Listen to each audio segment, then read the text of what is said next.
Media at SAFM with Ashraf Gardner. So welcome to the Media at SAFM show. Sunday morning, 9 to 11. We talk marketing, branding, advertising, PR.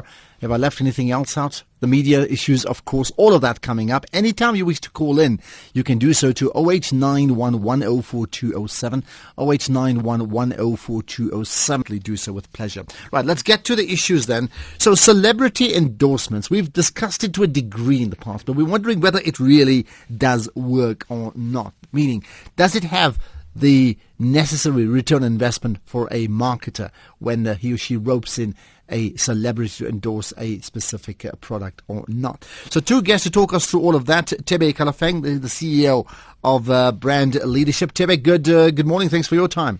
Thank you so much. Good morning, Ashraf. Good, and you look pretty cool in the Destiny magazine, I should say. And celebrity branding. Well, absolutely, and good article as well, I should say as well, certainly. Thank you so much. We're also joined by Kareshni Naika, who's the communications director at Netcare and a former Miss South Africa as well. Kareshni, good morning. Thanks for your time. Thank you, Ashraf. Thanks for having me. Good morning. Good morning indeed. Right. Tebe, I'm going to start with you. We've chatted in the past about where you've been rather critical with regard to South African companies, agencies using foreign celebrities or foreign, well-known actors in many cases to endorse brands. But that's a separate debate completely. What we're asking now, the whole principle of celebrity endorsement, does it actually work in terms of increasing the bottom line? Ashraf, it can work, and in other instances it may not. It may be negative. I think there's a quote by Martin Sorrell from WPP, whom you know very well, and he says, "Buying celebrity for a brand may be an investment of incalculable future value or an act of thoughtless extravagance." So, it's a 50-50 chance when you go into that.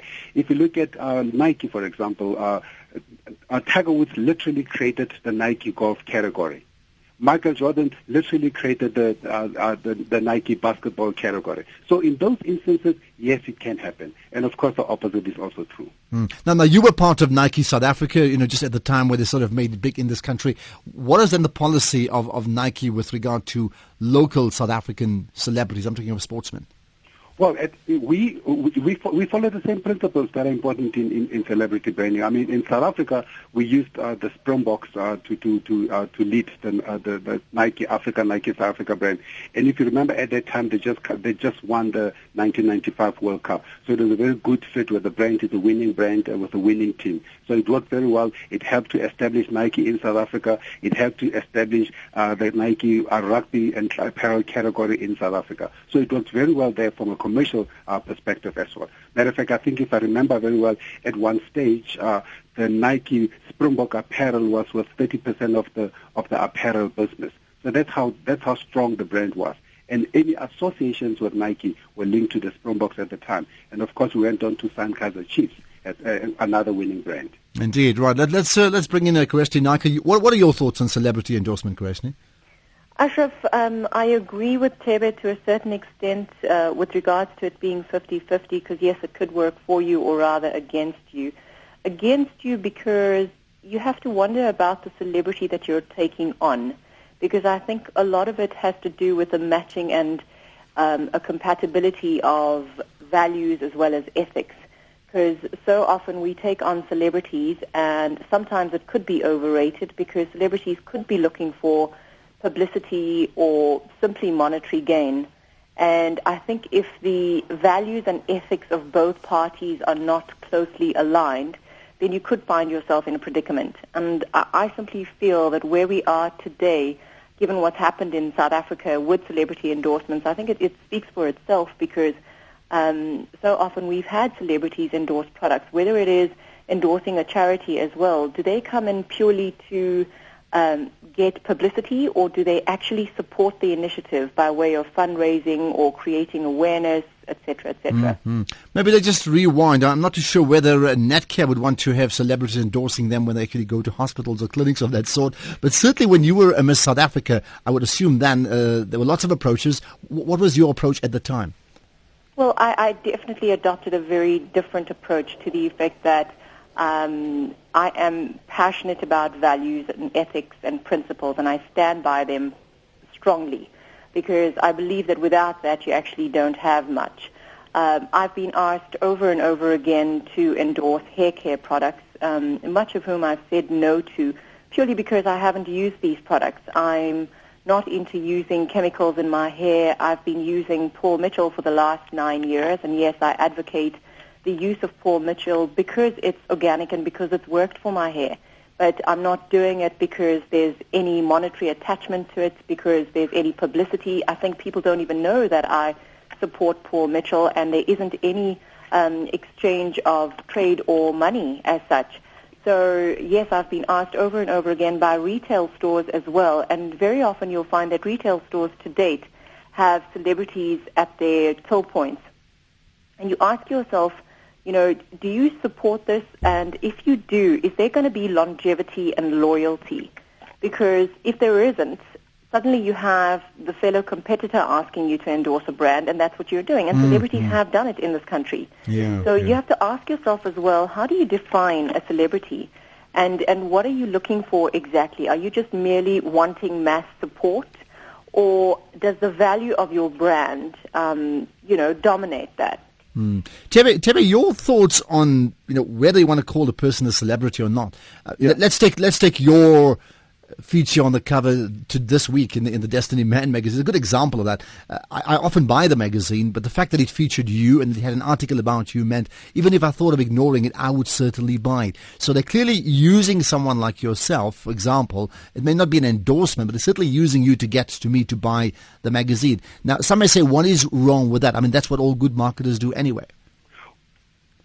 Well, Ashraf, there's absolutely nothing wrong with it, and I'll speak to the negative sides of celebrity in a minute. I just want to go up front in terms of there is a return on investment.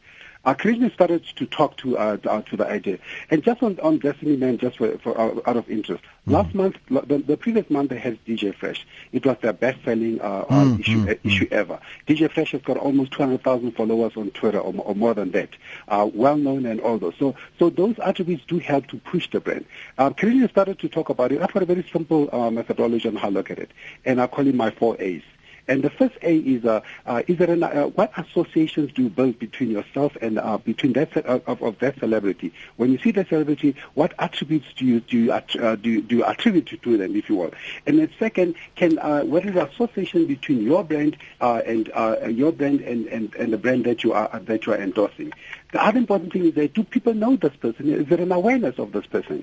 And then third, is there an affinity? Do they have a relationship with these people? But the most important thing that Karinship also said is that is it an authentic relationship? Authenticity is quite important. It doesn't help to take a hacker who doesn't understand golf and ask him to endorse golf.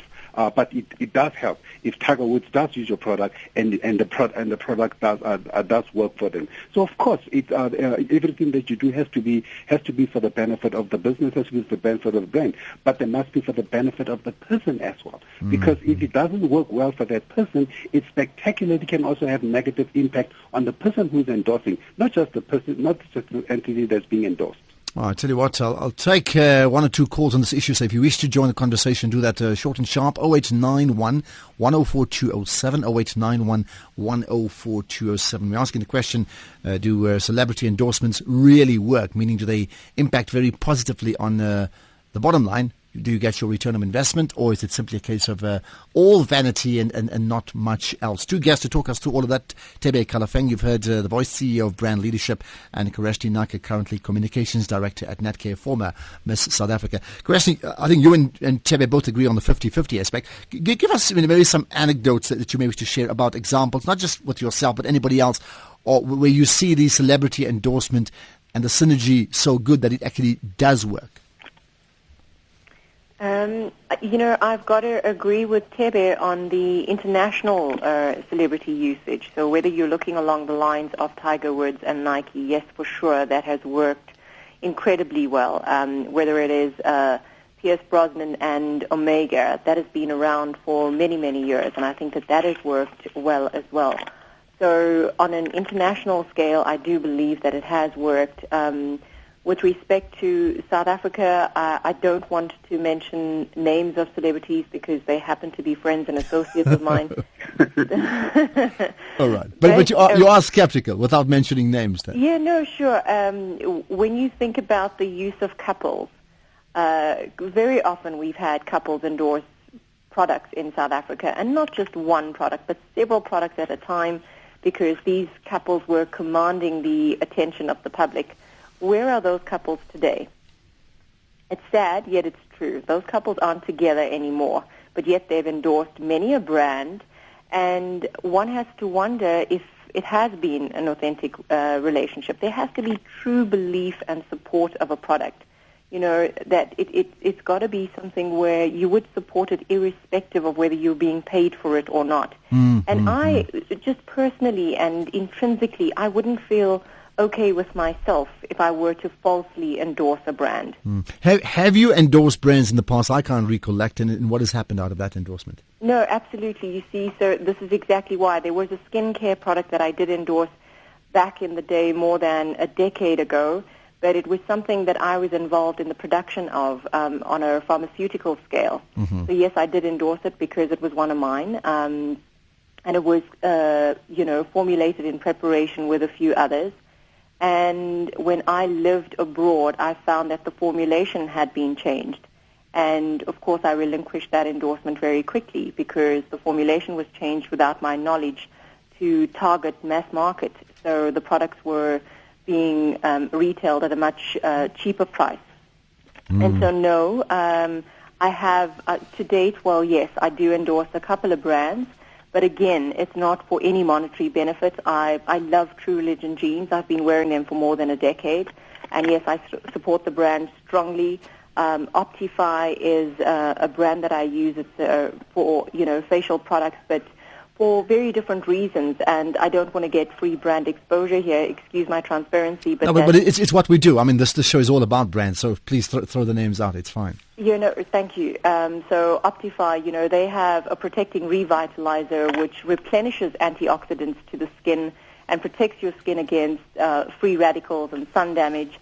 They have a few other products which therapeutic benefits to your skin.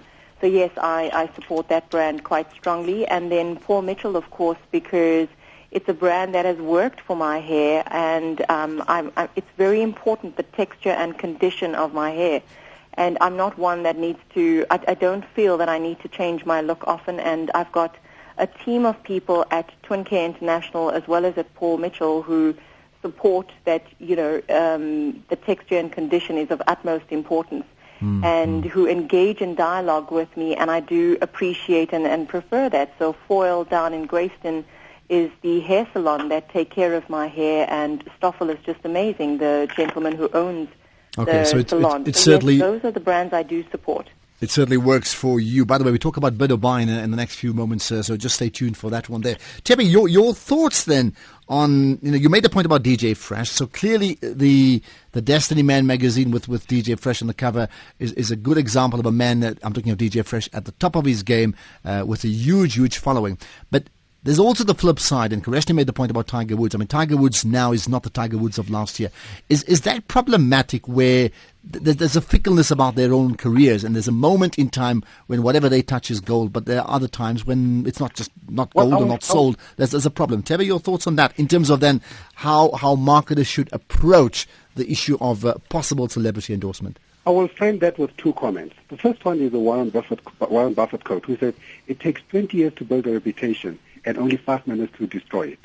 The second thing you have to remember is that celebrities are just human beings. They are human beings. It means they have failures and they have successes, and they are as fragile and they are as strong as any human being. So when you go into celebrity branding, you are going in there knowing that while they have carefully managed their brand for the last 20 years or so many years, just a moment of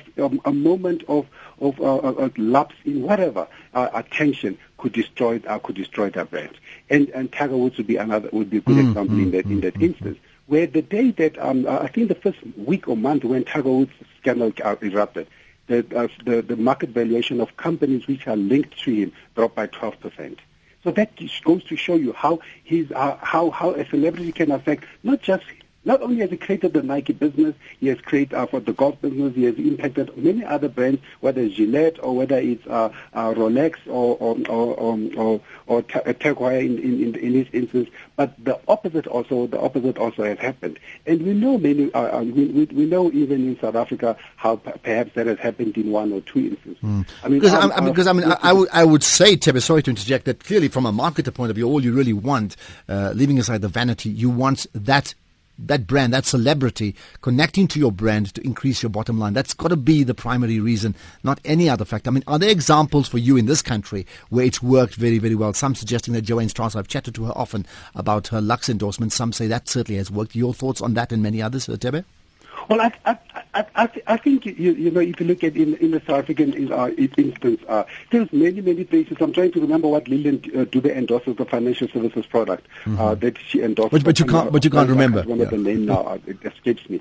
But her association with that brand has been incredibly good for the bottom line of the company, because the people that the company that endorses appeals to the people who find Lillian Dube to be inspirational and to be one of them. And that's the one key thing that you have to do, is you have to be able to ensure that those associations are very, very authentic, because people will question, consumers will question, and they will question, why are you with it? I mean, internationally, you look at George Clooney. George Clooney endorsing Nespresso, and he not only is endorsing Nespresso, they gave him a share of the business in return.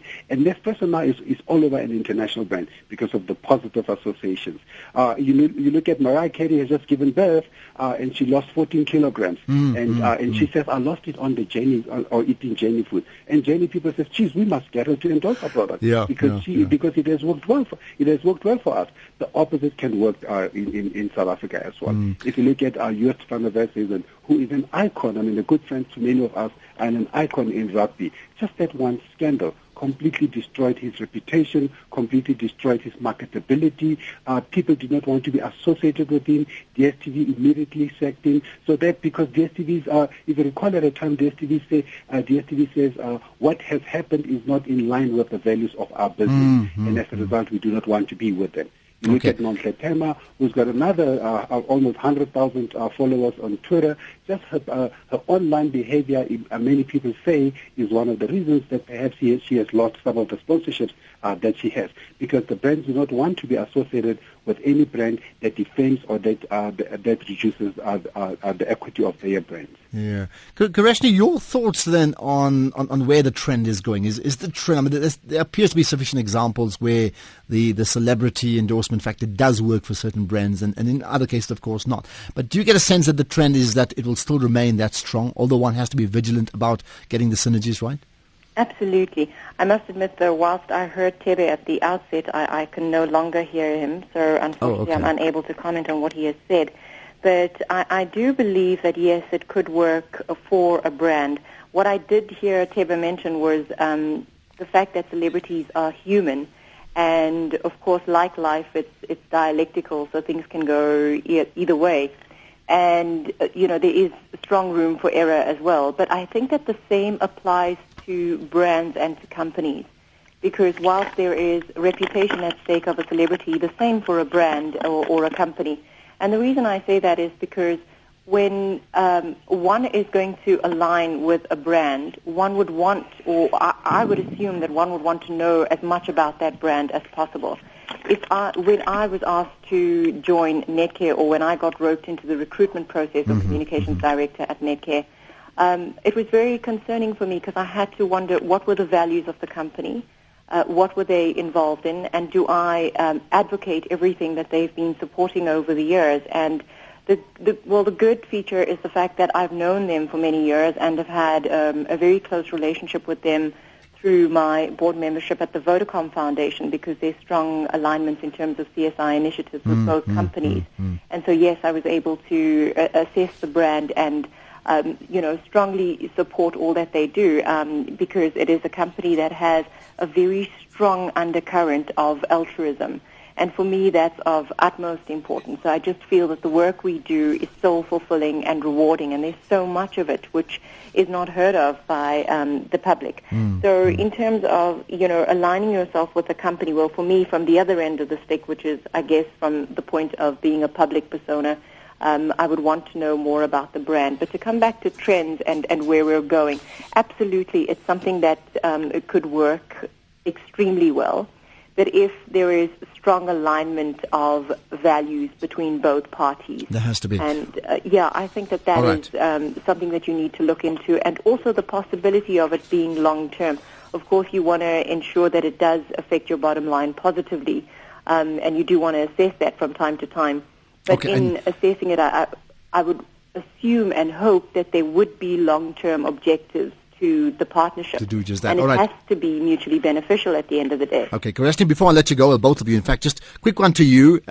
We'll have a longer discussion about this some other time. But on the issue of you being a former Miss South Africa, has that been a calling card for you even now, no matter where you go? Has that been a calling card? Has it opened up doors for you? Oh, yeah. Sorry, I didn't hear a card. Absolutely. It has served as a catalyst second to none. It has absolutely, I'd like to think that it has enhanced my work in healthcare. I've been involved in healthcare for the last 17 years, and I was Miss South Africa 14 years ago. So indeed, I was very, very humbled and felt privileged and fortunate that the medical world had embraced my winning Miss South Africa. So yes, it has absolutely opened doors. One of the things that I must mention as well is, if I may, Sofilo is a group that bring out eyewear. By way of Yves Saint Laurent, Gucci, Christian Dior, Armani. Okay. And it's a company I've supported and who've supported me for more than a decade as well. I happen to have a very rare eye condition and have had corneal transplants done in both my eyes.